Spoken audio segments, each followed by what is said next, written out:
Un énorme bonjour, chers fans de photos. Il me fait royalement plaisir d'être dans vos oreilles et possiblement même au milieu de celle-ci pour vous partager une fois encore ma passion pour la photo.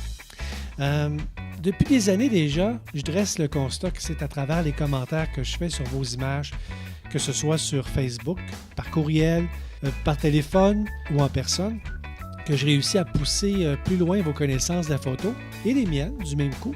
Et puisque c'est avec la passion que je le fais, j'ai le plaisir de vous annoncer un nouveau départ pour fans de photos.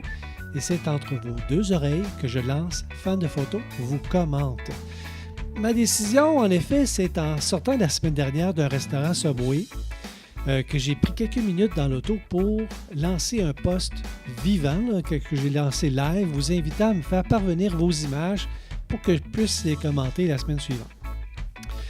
Mon intention, peu importe votre niveau de connaissance photographique, j'essaierai à travers vos photos de vous faire dépasser et possiblement pousser un peu plus loin encore votre pratique photographique. Donc, si vous êtes un pro et que vous fonctionnez qu'en mode manuel ou semi-automatique, on parle de mode priorité ouverture, priorité vitesse, ou encore que vous soyez un ultra novice et que vous ne connaissiez que le mode automatique, mon émission Fan de photos vous commente devrait vous amener encore plus loin au niveau de votre passion.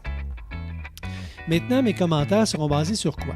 Les ajustements avec lesquels la photo a été réalisée. Vous savez, selon son intention de départ, il est fort judicieux d'utiliser des ajustements qui vont concrètement nous donner les effets que nous escomptons retrouver sur notre image. Une photo se doit de toujours partir d'une intention, ne serait-ce que tout le monde soit net sur la photo, par exemple. Et c'est en vous amenant à identifier vos intentions que je vais vous faire grandir en appliquant les bons ajustements nécessaires pour y arriver. En plus des ajustements de base pour créer notre photo, il y a le choix du cadrage et la qualité du message. Nous parlerons des principes clés qui feront de votre photo une image qui sera plaisante à regarder, mais je vous amènerai également à identifier les petites coquilles, celles qui feront que votre message sera moins clair à cause de leur présence dans l'image ou encore maximiser d'autres éléments pour que celle-ci suscite davantage d'intérêt pour votre auditoire. En terminant, je vous partagerai mon intérêt personnel sur le traitement que vous aurez signé sur votre photo. Je mets l'accent sur mon intérêt personnel car tous et chacun avons des goûts, des intérêts, des couleurs qui nous font sourire. Outre le partage d'une image crue de votre appareil photo vers Facebook, il y a des amateurs qui poussent encore plus loin leur traitement de leur image. Et je pense à des personnes en particulier.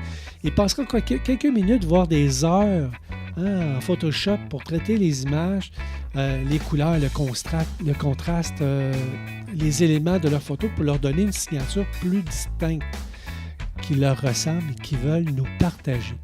Chemin faisant, j'ai l'impression que je n'aurai pas le choix de vous partager quelques notions techniques pour vous faire comprendre et pousser plus loin votre démarche photographique. J'ai le goût aussi de vous partager mon coup de cœur personnel des photos reçues. Coup de cœur où la somme de mes observations en fera une photo digne de mention.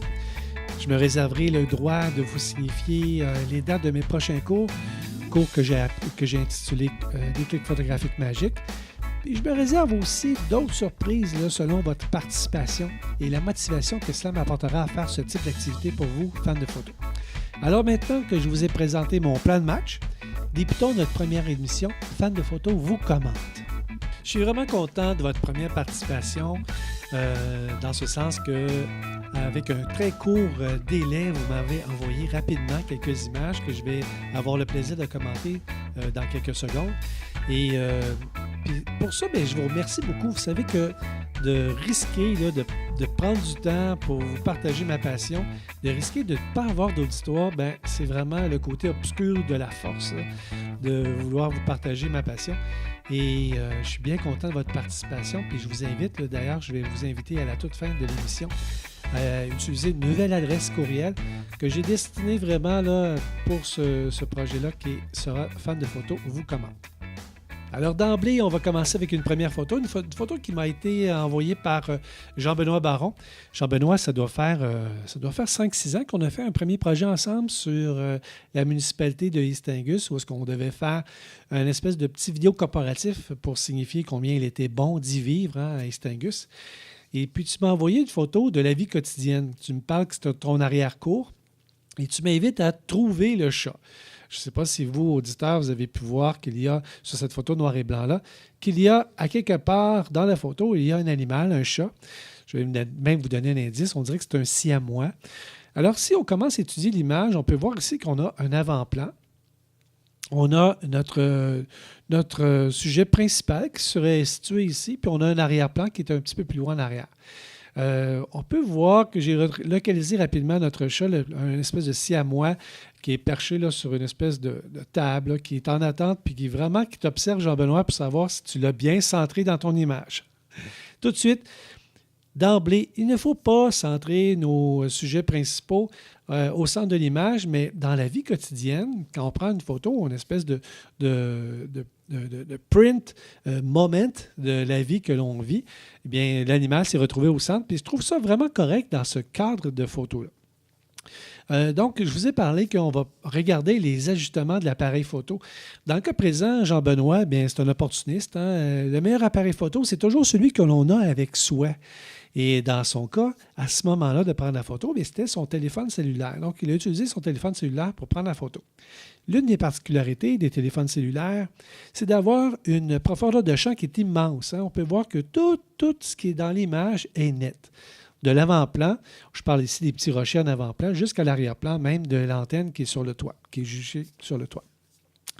Et si on vient voir les ajustements directement de la photo que l'appareil photo, que son cellulaire a pris, on peut voir ici, dans le coin supérieur de mon logiciel, je vais fermer ce panneau-là ici parce qu'on n'aura pas besoin. Et on peut voir ici, dans le coin supérieur droit, qu'on a une ouverture, on a une vitesse d'obturation, puis on a un ISO. Qu'est-ce que l'ouverture? L'ouverture, bien, c'est la quantité de lumière qui est octroyée par l'objectif, donc c'est l'œil qui est à l'intérieur de l'objectif. S'il est grand ouvert, bien, on va avoir une petite valeur d'ouverture. Puis s'il est beaucoup fermé, refermé pour obstruer un peu la quantité de lumière qui entre, à ce moment-là, on va avoir une valeur d'ouverture qui va être plus grande. Donc, si on a un F 1.7. C'est une valeur d'ouverture qui est vraiment très grande, qui devrait avoir favorisé une petite profondeur de champ, puis on va le voir sur d'autres appareils photo un peu plus usuels. Mais chez les cellulaires comme ça, à cause que l'objectif dans un cellulaire est tellement microscopique, hein, c'est de la miniaturisation à son maximum, et bien, même avec une ouverture de 1.7, on est capable d'avoir une profondeur de champ qui est vraiment extrême. Il ne faut pas baser là, nos notions photographiques sur ce qu'on est en mesure de pouvoir prendre avec un appareil photo, parce que l'appareil photo, lui, il va vouloir éventuellement nous donner le meilleur de ce qu'il est capable de faire rapidement et sans avoir à pointer pour un sujet, pour savoir que je vais avoir ce sujet ici, mettons l'avant-plan, si on avait un animal ici en avant-plan, si je voulais avoir un animal sur le chat qui est actuellement sur l'animal qui est vraiment dans notre photo actuellement. Aussi, j'avais voulu faire la mise au point sur quelqu'un qui était sur un sujet qui serait dans la fenêtre, qui est juste en haut ici.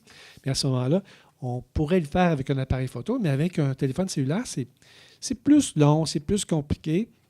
Et puis, c'est pas vraiment ça à quoi est destinée l'utilisation des appareils photo, inclus dans nos téléphones mobiles, nos cellulaires. Donc, si je regarde ce que tes ajustements ont donné, bien, c'est des ajustements qui ont été faits d'une façon automatique par ton appareil. Je ne les commenterai pas énormément. Je vois, par exemple, que tu as une vitesse d'obturation qui est de l'ordre de 1,420. Il faut que je me tasse un peu la tête parce que j'ai mon micro qui est vraiment vis-à-vis cette petite fenêtre-là d'information. Une vitesse d'obturation qui est de 1,420e et on a un ISO de 40. Qu'est-ce que l'ISO? L'ISO, c'est la sensibilité de ton capteur et la vitesse d'obturation, c'est la vitesse avec laquelle ton appareil photo, en tant que tel, a pris cette photo-là. Donc, il a pris la photo très rapidement. Je me souviens, moi, qu'à l'époque de l'argentique, on avait une vitesse d'obturation qui était de l'ordre de soit 30 secondes jusqu'à 1 millième de seconde. Qu'est-ce que ça veut dire, ça? Dans le cas actuel, 1/420e de seconde, si je vois ici dans le petit panneau en haut à droite, si je prenais une seconde de temps, puis je la divise en 420 parties, puis j'en prends juste une partie, ça c'est le temps avec lequel l'appareil photo, son cellulaire, a décidé de prendre la photo. Donc, un clic ultra rapide.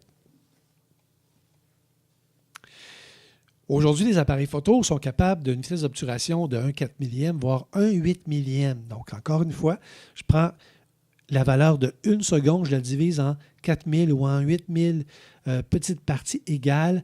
Et je prends une de ces parties-là, puis ça, c'est la vitesse d'obturation. C'est la vitesse avec laquelle il y a le début de ma photo, puis il y a la fin de ma photo. C'est le temps avec lequel l'appareil photo va prendre la photo. Maintenant, l'ISO, c'est la sensibilité de mon capteur. On se souvient encore, dans la période argentique, on allait à la pharmacie, on allait chercher un film, une pellicule argentique, un film d'une valeur de 1600 ASA, 1000 ASA, 800, 400, 200. Je me souviens, moi, on voulait prendre des photos à l'Arena, il n'y avait pas beaucoup de lumière, donc on voulait avoir une pellicule qui était vraiment très sensible à la lumière. On allait chercher une pellicule de 1600 ISO, ASA, excusez-moi. Et on était en mesure de pouvoir prendre des photos dans une atmosphère où il y a moins de lumière, dans une aréna. Il n'y a pas beaucoup de lumière. Mais si je devais, par exemple, sortir de l'aréna puis aller prendre une photo au parc, ma pellicule argentique était vraiment trop sensible à la lumière et je me retrouvais avec des images qui étaient surexposées. Donc, à l'époque, lorsqu'on utilisait une pellicule 12, 24 ou 36 poses, on était destiné à utiliser toute cette pellicule-là à l'intérieur même d'une même situation de luminosité. Aujourd'hui, avec nos appareils photo numériques, c'est plus la même chose et c'est même rendu formidable. À chacun de mes déclenchements, à chacun de mes appuis sur mon déclencheur, je vais pouvoir décider dans quelle mesure que mon capteur à l'intérieur de mon appareil photo va être sensible à la lumière. Donc, je reviens à notre image actuelle. ISO 40, c'est une valeur de sensibilité qui est vraiment très, très basse pour cette photo-là ici. Maintenant, si je regarde comment tu as cadré cette photo-là, mon cher Jean-Benoît, eh bien, photo d'un moment là, privilégié là, entre toi et ton chat du quotidien. Donc, tu as un beau cadrage. Je trouve ça vraiment le fun d'avoir eu le parallélisme des... je vois les murs ici qui sont ici. Je vois les montants, les poteaux de la galerie. Je trouve ça vraiment le fun. Ça oriente finalement mon œil vers ton sujet. Je ne l'ai pas cherché longtemps. Le siamois, il s'est rapidement fait retrouver. Et on a un arrière-plan qui fait partie de la scène. C'est une scène du quotidien. Je trouve ça vraiment le fun. Maintenant, ton traitement, tu as décidé de faire un traitement noir et blanc. Je ne sais pas si tu le fais directement à partir de ton téléphone cellulaire ou tu le fais éventuellement dans Lightroom. Mais je trouve que ton image, elle est bien proportionnée au niveau du surexposition, sous-exposition. Tu as un beau traitement au niveau de l'exposition. Le fait de l'avoir mis en noir et blanc, c'est une belle façon de pouvoir attribuer un paquet de sujets dans la même photo. Hein. Notre ami le siamois, je peux voir qu'il y a du quotidien. On a étendu du linge sur les cordes à linge. Même qu'il y a même deux directions des cordes à linge là, qui nous montrent que peut-être qu'en bas, la corde à linge en bas, c'est une petite famille. On peut voir des petits vêtements. Et puis en haut, on a des vêtements d'adultes là, avec même des draps. Je trouve ça le fun. Ce qui est plate avec un téléphone cellulaire, c'est qu'on n'est pas en mesure de pouvoir gager d'une façon facile l'exposition. Donc, je peux voir que tu as un ciel qui est complètement blanc. Puis c'est correct parce que tu as déjà beaucoup d'informations dans cette photo-là. C'est une photo du quotidien qui est extraordinaire, mais qu'une photo qu'on perd rapidement. C'est quoi l'essence de la photo? À cause qu'il y a tellement d'affaires justement dans cette photo-là qui est nette qu'on peut rapidement s'y mêler. N'empêche que pour une photo du quotidien, bravo Jean-Benoît, le fait d'être centré dans ce petit corridor-là, je trouve ça vraiment super. Je retourne voir mes autres photos. Deuxième photo envoyée par mon amie Nathalie Larochelle. Nathalie m'a envoyé, qu'est-ce qu'elle m'a joint comme petit texte avec ça ici? On va aller voir ça. Photo prise alors que le chien de ma fille était en visite à la maison. J'en ai profité pour essayer ma 300 mm qui semble me donner de bons résultats, seulement à 200 mm. J'étais à moins de 10 pieds de mon sujet lorsque j'ai pris la photo. J'ai un peu amélioré la netteté avec le logiciel de retouche de mon ordinateur. Bon. Et si je m'en viens voir les ajustements. On va commencer avec les ajustements, Nathalie, de ta photo. Tu m'as dit que tu as utilisé une 300 mm que tu as utilisée à 200 mm. Tu as un objectif qui est probablement un objectif zoom qui part de je ne sais pas trop quelle valeur de focale dans son plus grand angle, mais qui va définitivement dans son téléobjectif au niveau d'un 300 mm. Mais tu l'as utilisé à une valeur de 200 mm, peut-être aux 2/3 de la distance possible de ton objectif. Pour photographier ce chien, j'ai tendance à dire que c'est un pug, mais je ne suis pas assez sûr de moi. Pour photographier ce pug-là ou ce chien-là, tu as utilisé une valeur d'ouverture de f11. Je m'en viens voir ici en haut. J'ai un beau f11 pour une vitesse d'obturation de 1/200 à une valeur d'ISO de ISO 100. Pour ton sujet, aujourd'hui, tu voulais probablement faire en sorte que ton sujet sorte un peu parce que si je regarde tout ce que tu as autour, bien, c'est quelque chose qui est peu important, hein? Donc qui tombe dans une valeur floue. Fait que je trouve ça le fun. Ta valeur F11 devient intéressante pour ton sujet. On peut voir que les yeux de ton animal sont vraiment nets. Donc la mise au point a été faite probablement au niveau du nez, là, au centre de sa tête, ce qui fait en sorte que tu as un beau nez, tu as des yeux qui sont rapidement nets. Mais on peut voir que quand on commence à remonter le front ici, quand je commence à le remonter comme ça tout doucement, je peux voir que le haut de sa tête commence à être flou. Hein? Tous les poils qui sont en haut commencent à être flous. Donc, d'avoir utilisé un F11, c'était vraiment judicieux dans le cas présent parce que rapidement, on aurait tombé avec, si tu avais utilisé par exemple une valeur de F4 ou F5.6, tu aurais rapidement tombé dans du flou. Donc, si ta mise au point a été faite sur le bout de son nez, par exemple, ce que je pense vraiment que tu as fait, à ce moment-là, peut-être que ses yeux auraient tombé déjà dans une valeur où on aurait eu un petit flou dans les yeux. Mais on peut voir ici le restant de son corps qui est vraiment flouté à cause de la profondeur de champ. Je vous rappelle des petites notions de base techniques là, au niveau de la photo. Quand on va avoir une petite profondeur de champ, ou en fait, oui, c'est ça. Quand on veut avoir une petite profondeur de champ, eh bien, il faut aller chercher un petit chiffre d'ouverture. Donc, d'avoir un chiffre comme F4 va nous donner une petite profondeur de champ. Mais dans le cas présent aussi, Nathalie a utilisé une 200 mm au niveau de la focale. Plus on se rapproche de notre animal, hein, la 200 mm fait en sorte que même si on est à 3 mètres, elle, dans son cas, elle nous dit qu'elle était à 10 pieds, mais en utilisant une 200 mm, on se rapproche de notre animal lorsqu'on le cadre dans notre viseur comme ça. Et plus on utilise une valeur de focale qui est élevée, plus la profondeur de champ va réduire également. Et la troisième notion au niveau de la profondeur de champ, c'est la distance entre votre sujet, donc notre chien ici actuellement, et Nathalie, à quel endroit elle se situe près de son chien. Plus elle est loin, ça va favoriser une profondeur de champ qui va être un peu plus grande. Et plus elle va s'approcher de son chien, plus on va avoir une profondeur de champ qui va se réduire comme ça. Si je regarde au niveau de ton cadrage, Nathalie, si j'avais à te dire quelque chose pour améliorer le sort de cette photo-là, moi, j'aurais tendance à couper. Okay? Je vais même aller faire un petit traitement sur ton image. Je vais recadrer ton image, puis je vais enlever la zone d'en haut. Parce que pour moi, la zone qui est en haut de ton image, elle est superflue. Puis regarde bien, là, les yeux ici vont tomber dans ma zone d'une petite loi en photographie qui dit que faudrait que tu mettes les yeux près dans un premier tiers ou dans le premier ou deuxième tiers de ton image.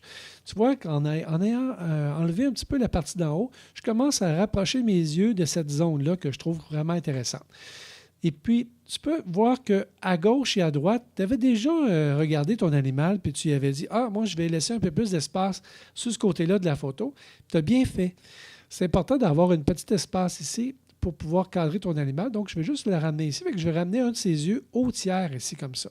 Fait que ça va me laisser un peu plus de partance pour qu'on puisse avoir un cadrage qui va être plus intéressant à regarder à l'œil. J'ai goût d'accepter ça comme ça. Donc, je vais cliquer sur Enter.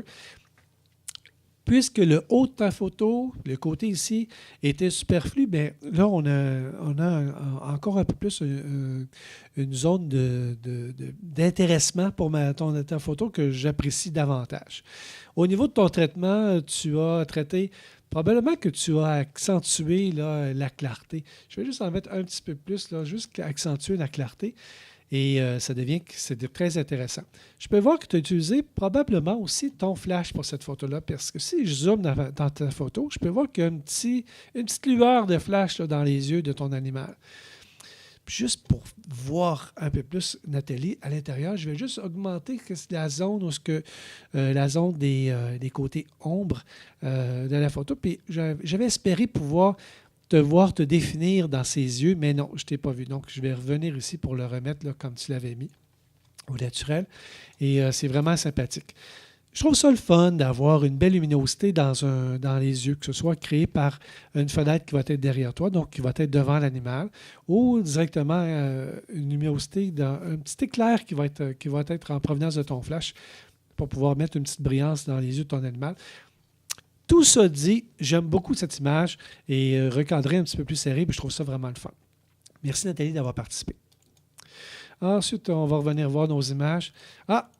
Photo intéressante, hein? Une photo qui m'a été envoyée la semaine dernière par Rita Labbé. Rita a une connaissance de loin. On s'est vu une fois et on s'est marqué là, mutuellement dans notre quotidien. Elle savait que j'avais une grande passion pour la photo, puis à l'occasion, elle me partage ses images, puis je trouve ça vraiment le fun. On est amis sur Facebook et c'est comme ça qu'elle a décidé de m'envoyer une photo. Rita, qu'est-ce que tu m'as dit donc? Tu m'as dit blablabla. Voici ma photo, prise de vue en superposition, focale 50 mm, avec une vitesse de 1 centième, une ouverture de f16, mesure spot ISO 400 à main levée. OK, on va aller voir ta photo. Donc, je m'en viens dans mon module de développement. Puis, je viens... OK. Dans le module de développement, je n'ai pas les informations de base, mais je trouve ça le fun que tu m'aies donné quand même. Habituellement, dans les photos, je parle rapidement parce que moi, je suis un gars qui est passionné et que je veux vous en donner le plus possible pour le temps que vous avez à votre disposition. Habituellement, dans une photo, on a un petit fichier qui est caché, qui est à l'intérieur de votre fichier photo. On appelle ça un fichier de métadonnées. Je vais aller voir la photo.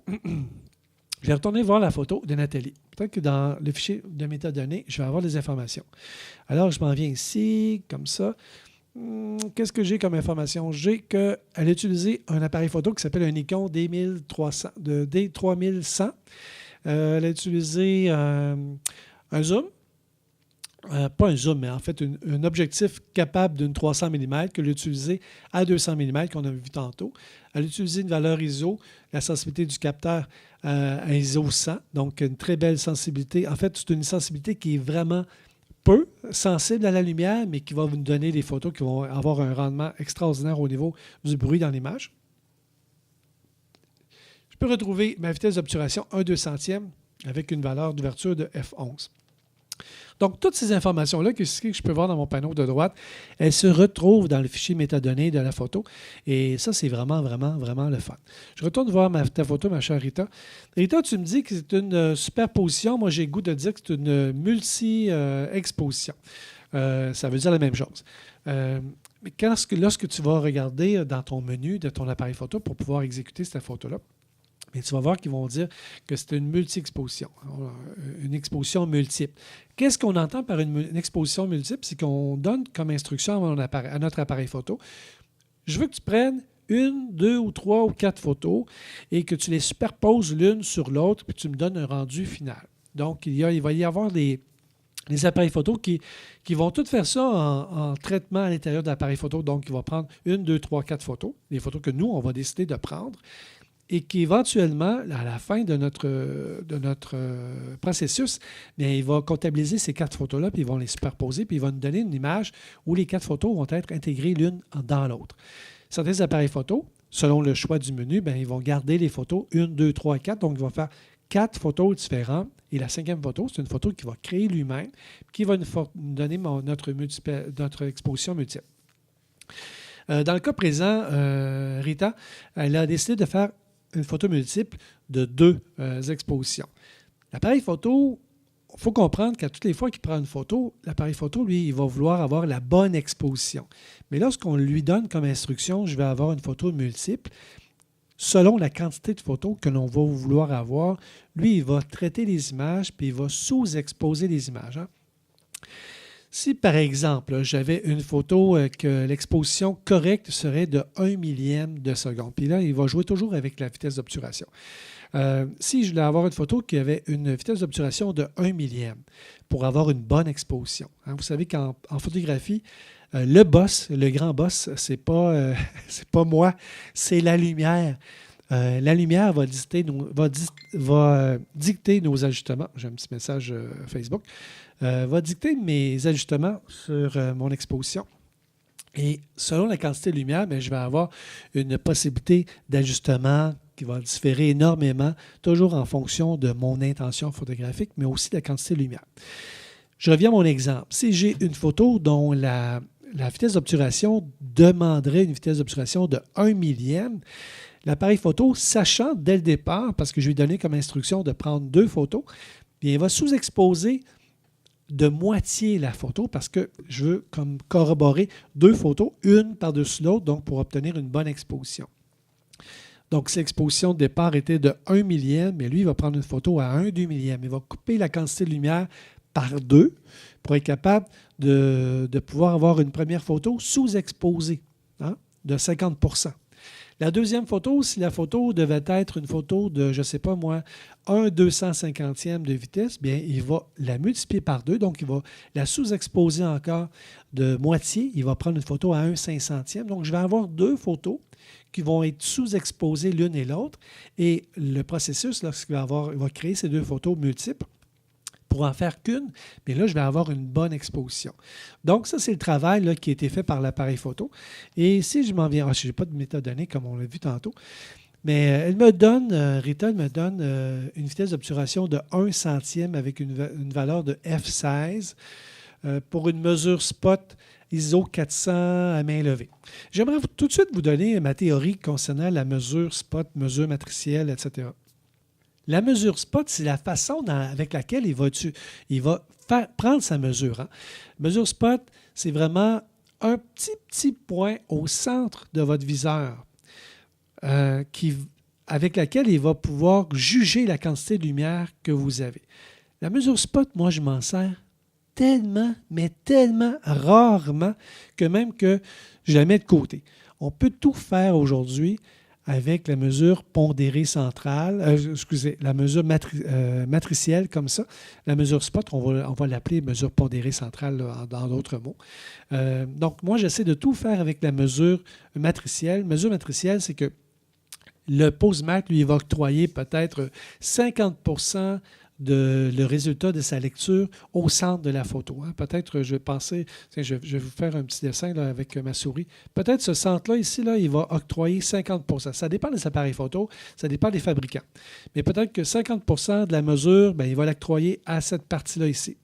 Ensuite, en périphérie encore, mettons au deuxième tiers de périphérique, il va octroyer 30% de la mesure, de la valeur de mesure qu'il va avoir comptabilisée. Puis, à la toute fin, dans les cadrages externes, il va octroyer peut-être 10-20%. Ce qui fait qu'en sorte qu'on va avoir une mesure moyenne, une mesure matricielle, qui va être vraiment plus adéquate pour notre sujet. D'autant plus que mon sujet ici, l'arrière-plan, là, il est uni. Hein? Je n'ai pas un soleil en arrière-plan.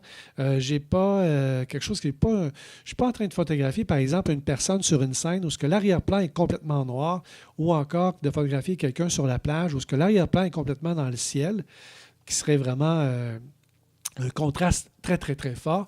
On a ici un arrière-plan puis un avant-plan pour les 2 photos, parce qu'on peut voir que la première photo, c'est une fleur jaune. Deuxième photo, c'est probablement les pétales, pas les pétales, mais les feuilles de la fleur.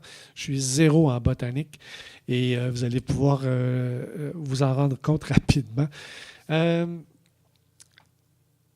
Donc, d'avoir utilisé une mesure spot, bien, peut-être va faire en sorte, selon là où on va mesurer la photo, peut-être qu'on va avoir une valeur qui va être qui ne sera pas vraiment bonne. Donc, on est sujet à avoir une surexposition ou une sous-exposition.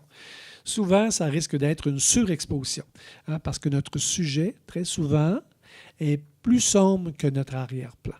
Parce que souvent, on va utiliser un petit flash pour éclairer notre sujet. Donc, souvent, notre sujet principal va être un petit peu plus sombre que tout ce qui est autour de lui. Et lorsque j'utilise ma mesure spot, bien, je vais créer un surplus de lumière pour justement essayer de prendre une bonne mesure pour la mesure spot. Donc, mesure spot, là, s'il te plaît, mettez ça de côté. Pour le moment, éventuellement, on en parlera dans quelle occasion que je m'en sers le plus. La mesure matricielle, donc la mesure que je vous invite à regarder votre manuel de photo pour trouver c'est quoi le petit logo qui est représentatif de la mesure de votre pose-mètre, mesure matricielle, pour pouvoir créer cette photo-là. Si je regarde maintenant, tu as utilisé une ouverture de F16, ma chère Rita.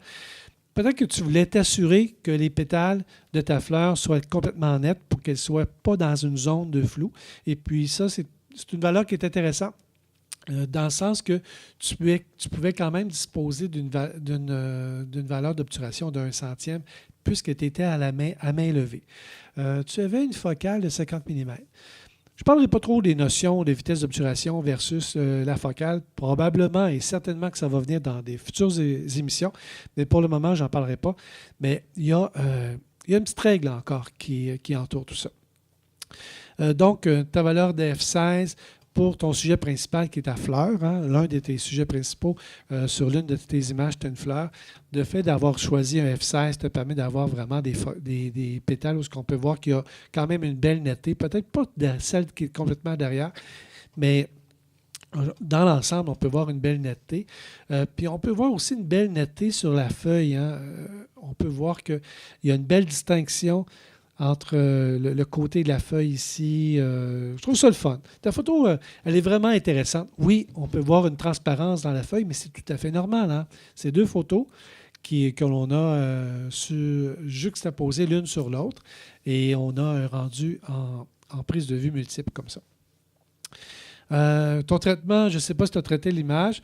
J'ai l'impression de pouvoir voir un petit ombragé tout autour de ton image, mais peut-être que c'est juste au niveau de l'exposition que, puisque ce n'est pas dans les sujets principaux aussi, qu'on parle de la feuille, des feuilles et de la fleur, peut-être que ces parties-là ici étaient moins exposées lors de tes prises de vue, de tes deux prises de vue. Peut-être que ça s'en vient ici. Peut-être qu'on retrouve notre cadrage là, un petit peu plus foncé. Et qu'est-ce que je pourrais rajouter d'autre à cette photo? Que ne serait-ce que je valorise là, ton côté Rambo, ton côté de vouloir faire des essais avec ton appareil photo. Puis je trouve ça vraiment le fun de pouvoir voir ton résultat ici aujourd'hui. Alors Rita, félicitations. Prochaine photo qu'on va aller commenter. Ici, on a 3 photos. Là, les 3 prochaines photos, c'est des photos que mon ami Christiane Hébert m'a envoyées. Puis Christiane, j'ai le goût de commencer par celle-là, finalement. Tu m'as envoyé une photo pour que je puisse la commenter avec un souci de pouvoir tenter d'étirer. Voyez-vous ici l'effet, à toutes les fois qu'on a une lumière, bien, on a potentiellement l'effet de scintillement. Voyez-vous les lignes qui sont étirées autour de toutes les sources de lumière comme ça. Et bien ça, c'était l'intention de Christiane de pouvoir retrouver ces étirements-là, ce scintillement de lumière-là sur ces images. Christiane, c'est une fille qui se donne énormément, qui pratique énormément. Je pense qu'elle doit faire la photo à tous les jours. Chose que même moi, je ne fais pas. Elle en a fait son hobby. Moi, c'est ma passion, c'est mon travail, mais elle, c'est son hobby passionné. Et elle en fait vraiment à tous les jours. Puis, elle se lance dans toutes sortes de choses. Je pense qu'elle n'a pas d'intérêt vraiment serré dans la vie. Elle les a toutes. Donc, je pense qu'elle va vouloir faire toutes sortes de photos. Puis, j'appuie ça, j'appuie ta démarche. Puis, vraiment, c'est vraiment intéressant de devoir faire. La question de Christiane, c'était comment je peux favoriser que mes lumières comme ça, là, qu'elles soient encore plus longues, hein, ces choses-là comme ça. On va revenir à notre technique. Pour avoir ce type de lumière-là, ce type de scintillement-là sur chacune de nos sources de lumière, bien, il faut avoir une valeur d'ouverture très grande pour obtenir une toute petite ouverture physiquement dans l'objectif qui a à peine de la lumière qui rentre dans l'objectif. Donc, toutes les lamelles sont refermées. Si je m'en viens voir tes ajustements, mon ami Christiane, tu as une valeur d'ouverture de F22, qui est probablement l'ouverture la plus petite là, dans ton objectif, au niveau du plus petit trou que tu es capable d'octroyer dans ton objectif avec les lamelles. Puis ça, ben ça l'a favorisé le fait d'avoir un beau scintillement autour de tes sources lumineuses. Tu as une longue exposition. Hey, qu'est-ce qu'une longue exposition? Bien, c'est une exposition qui a été prise. Cette photo-là a été prise pendant 15 secondes. Donc, pour avoir la quantité de lumière qui est entrée là, on a une exposition qui a été prise pendant 15 secondes. Tu as un choix d'ISO qui est de 640 que je trouve drôle d'avoir utilisé un ISO 640, mais peut-être que j'ai mon idée derrière ça, puis on en parlera plus tard là, dans d'autres émissions. Mais si je m'en viens à ta question de base, comment je pourrais valoriser ou favoriser davantage de petits lignements, de petits scintillements sur mes lumières? Eh bien, dans le cas présent, Christiane, peut-être que si tu avais eu un objectif avec une valeur d'ouverture qui pouvait être diminuée encore plus, donc une valeur de f32, f42 même, tu aurais peut-être eu des scintillements un petit peu plus longs encore. Hein? Je parle d'ici, je m'en ai ici. Peut-être qu'avec un f32, peut-être que le scintillement aurait été ici, ou un 42, peut-être ici. C'est vraiment subjectif, ce que je vous donne comme information. Pourquoi tu n'es pas capable d'accentuer ça actuellement? Tu as été au maximum de tes valeurs au niveau de tes ajustements, puis tu as fait le mieux que tu pouvais avec ton objectif. Ce qui aurait favorisé d'avoir des scintillements encore plus longs comme ça. On peut voir que celle-là ici, elle a beaucoup moins de scintillements. Pourquoi donc? Le scintillement, là, il va être favorisé si tu as une source de lumière qui est très forte. Et encore, parce qu'il y a deux choses. Source de lumière qui est très forte. Deuxième chose, c'est si la source de lumière, elle est dirigée directement vers ton capteur, donc vers le centre de ton objectif. Je suis certain, moi, que ces lumières-là qu'on peut voir dans le stationnement, bien que ces lumières-là, je ne sais pas c'est quoi la source lumineuse, c'est-tu du néon, du LED, du halogène, j'en ai aucune idée. Mais probablement qu'il y a un abat-jour, une espèce de diffuseur sur le dessus, puis ce diffuseur-là fait en sorte que la lumière, elle n'est pas projetée directement vers ton objectif, mais elle est projetée un peu partout autour, pour que tout le tour du poteau sur lequel cette lumière-là est installée puisse profiter de la lumière. Donc, si au départ, j'ai ce petit réflecteur-là, ce diffuseur de lumière-là, ça va faire en sorte que ta lumière n'est pas projetée directement vers ton objectif. Puis ça, bien, ça va diminuer la quantité de petites lignées que tu vas avoir autour de tes lumières. Et bien, probablement que celle-là, soit cette lumière que je pointe ici avec ma souris, peut-être que cette lumière-là ici est encore plus petite au niveau de sa grosseur de grosseur de lumière en tant que telle, que son diffuseur est plus opaque, ou encore qu'elle pointe vraiment vers le bas et elle envoie beaucoup moins de lumière vers l'objectif. Super cadrage, je trouve ça le fun. J'en parlerai pas plus que ça pour le moment. Je vais voir ta prochaine photo, comme ça. Ah, belle scène du centre de Sherbrooke avec un pont, que ces lumières-là ici changent de couleur. Je pense que toutes les 5 secondes, chacune des lumières qui sont ici, ils vont faire un dessin de lumière qui va être varié. Même chose ici. Puis ça, c'était ta photo de base, ce que tu me disais, Stéphane. Je voudrais les avoir un peu plus longues, mes petits scintillements. Bien, justement, à cause du diffuseur qu'il y a sur chacune des lumières, tu ne pourras pas l'avoir. Ce n'est pas une question de couleur de lumière, ce n'est pas une question principalement de force de lumière, mais si la lumière elle est dirigée vers toi, tu vas avoir davantage. Moi, je pense à un flash. Si tu utilises, ici ta valeur d'ouverture, c'est une valeur de F20.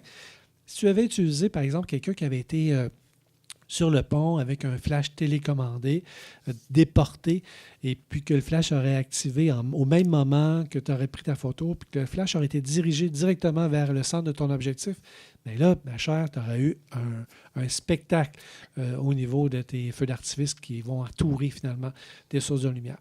Super cadrage, j'aime ça, ta luminosité dans le ciel qui nous permet de pouvoir voir le dessin des nuages. Vraiment, très belle photo.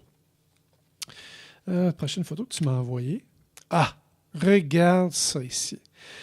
Je pense que ça explique très, très bien. Là, je fais un petit zoom sur ta photo.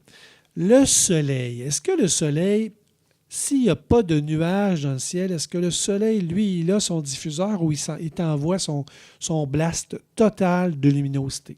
Hein? Donc, tu as un superbe sujet ici qui va t'envoyer un maximum de lumière qui réfléchit, oui, sur les petites gouttes d'eau de ton sujet principal, là, de chacune de tes petites gouttes d'eau. Mais ces petites gouttes d'eau te renvoient à l'intérieur de ton objectif une lumière qui est vraiment pointue, orientée vers ton objectif. C'est pour ça que tes petites traces lumineuses ici sont très, très distinctes et très, très longues. Hein? ce qui est vraiment fabuleux. Qu'est-ce qu'on a ici comme ouverture? Une ouverture de F22. Vraiment, vraiment, vraiment le fun. Donc, j'espère que j'ai répondu à ta question, ma chère Christiane. Côté traitement, toi, tu es une de celles qui va passer quelques minutes sur ces photos, puis je salue ça très, très, très fort. Et habituellement, tu me fais sentir le fun parce que tu es une de mes élèves, puis j'aime beaucoup les résultats de tes images. Ensuite. Ah, on finit avec une photo, le fun, mon ami Marco. Marco, qu'est-ce qu'il m'a envoyé, Marco, avec cette photo-là? Je vais aller ouvrir mon Facebook, comme ça. Je m'en viens ici.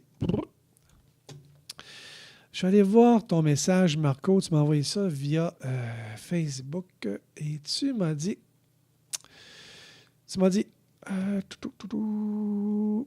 Stéphane, je n'ai pas les informations concernant cette photo-là, mais ma vitesse d'obturation devait être très rapide parce que je suis en avion.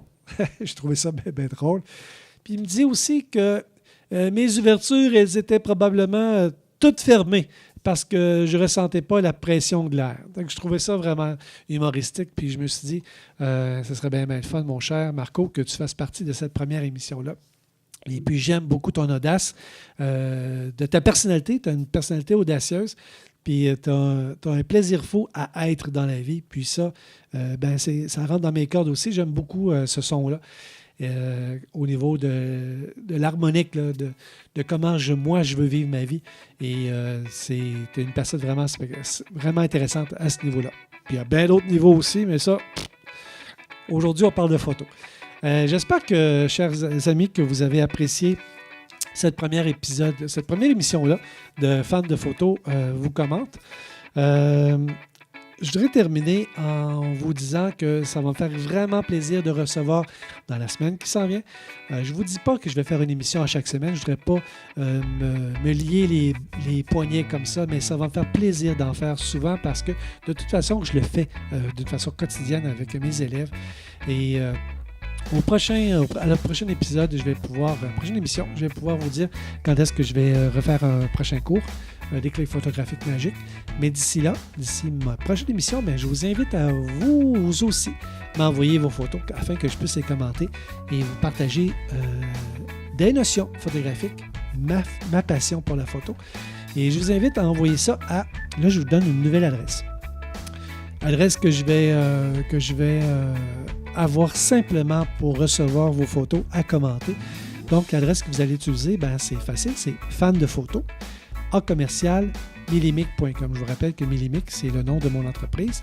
Donc, fan de photos dans un mot, FANDEPHOTO, fan de photos, @millimic, je vous appelle Millimic, c'est MILIMYK.com. Millimic, en passant, c'est le prénom de mes deux enfants, Émilie et Mickaël. Millimic. Voilà. Vous connaissez presque toute ma vie maintenant, ma vie photographique. Et sur ce, je vous souhaite une excellente semaine et j'ai hâte de voir vos photos. Puis je vous dis merci d'être là et de m'encourager comme ça. Au revoir.